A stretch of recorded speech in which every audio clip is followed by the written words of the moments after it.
বাড়িতে নিশ্চয়ই সুজির প্যাকেট রয়েছে, তাহলে আর দেরি কেন?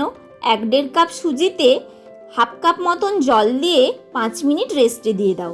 তারপর 1 কাপ মতো ময়দা, স্বাদ মতো লবণ, গ্রেট করা গাজর, ধনেপাতা কুচি আর চিলি ফ্লেক্স দিয়ে একটা ডো বানিয়ে ফেলো তো।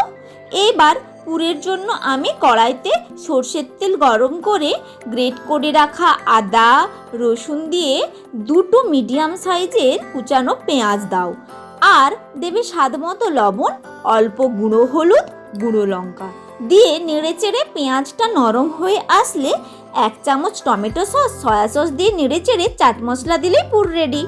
এরপর সুজির ডোটা থেকে ছোট ছোট লেচি কেটে ভেতরে পেঁয়াজের পুর দিয়ে হাতে করেই গোল মতন করে একটা শেপ দিতে পারো তো, ব্যাস তাহলেই হবে।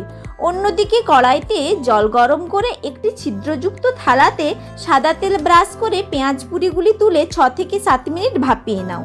এবার টেস্ট বাড়ানোর জন্য সাদা তেলে এপিট ওপিট লাল করে ভেজে নিয়ে বাড়ির সদস্যদের সন্ধেবেলা চায়ের সাথে পরিবেশন করে দেখবে সবার মন একদম হয়ে যাবে ফুরফুরে। ভালো লাগলে ভিডিওটিতে লাইক দিও।